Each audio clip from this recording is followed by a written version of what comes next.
Assalamualaikum warahmatullahi wabarakatuh. Perkenalkan, nama saya Cahenza Putri dari kelas 21. Saya akan mempresentasikan tentang kesantunan Melayu.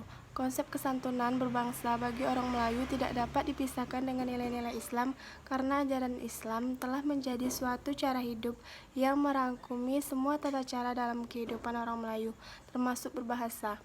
Nilai-nilai Islam menjadi pengukur dan penentu terhadap kesantunan orang Melayu. Jelasnya, konsep perlakuan berbahasa dan bukan berbahasa yang dilakukan atas keikhlasan karena Allah Ta'ala. Jadi, konsep kesantunan orang Melayu melibatkan hubungan tiga penjuru, yaitu antara manusia dengan Tuhan, serta melibatkan hubungan antar manusia dengan manusia, yaitu pendengar. Kesantunan berbahasa telah berdarah daging dan menjadi lambang jati diri bangsa Melayu sejak zaman ke zaman. Pendek kata, orang Melayu sudah sekian lama disinonimkan dengan kesantunan dalam berbahasa dan perlakuan. Jadi, demi kelangsungan jati diri bangsa Melayu yang unggul dan gemilang, semestinya setiap lapisan masyarakat terus menyemarakkan penggunaan bahasa yang santun dalam kehidupan sehari-hari. Seperti yang kita semua maklumi, nilai murni dalam budi bahasa memberikan kekuatan sosial dan moral serta membentuk budaya tinggi sebuah masyarakat. Bangsa yang maju dan mengamalkan bahasa budaya tinggi yang dituturkan dengan cara yang halus, menarik, berkesan, sopan santun, mempunyai nilai estetik, intelektual, dan nilai budaya yang mencerminkan tamadun dan kesusilaan bangsa yang berkepribadian tinggi. Dalam konteks sistem panggilan dalam keluarga masyarakat Melayu, aspek kesantunan merupakan antar perkara yang mesti ada karena masyarakat Melayu terkenal dengan budi bahasa yang sopan, lemah lembut. Segala nasihat, teguran, atau larangan sering kali tidak dilakukan secara langsung. Sebaliknya, bahasa berlapik digunakan agar orang yang menjadi sasaran tidak tersinggung dan diaibkan dihadapkan di halayak. Sebenarnya semua orang sadar dan tahu tentang pentingnya berbahasa dengan santun, terutamanya dalam negara bermasyarakat majmuk seperti Malaysia ini.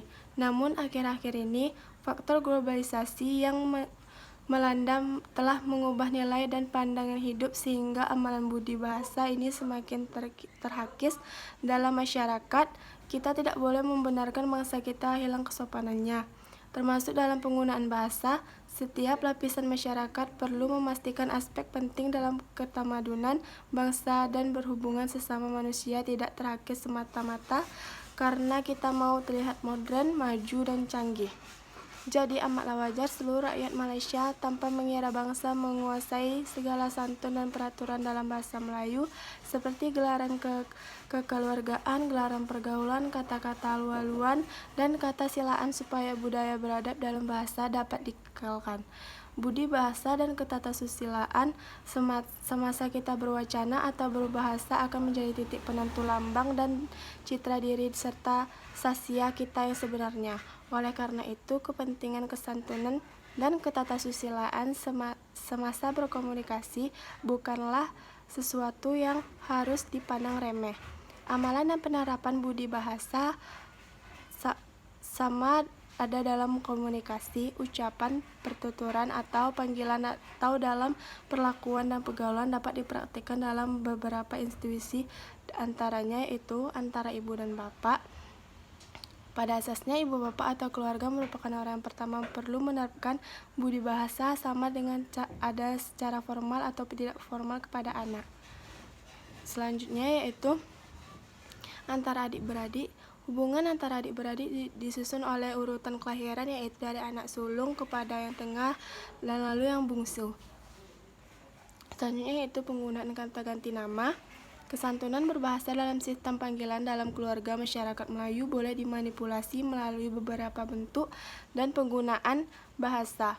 Penggunaan kata ganti nama merupakan salah satu aspek dalam kesantunan berbahasa Melayu. Kata ganti nama merupakan antar bentuk bahasa yang digunakan oleh seseorang untuk memanggil orang yang mendengar atau yang diajak bercakap. Sekian dari saya, apabila ada kekurangan mohon dimaafkan. Wabillahi taufiq wal hidayah. Wassalamualaikum warahmatullahi wabarakatuh.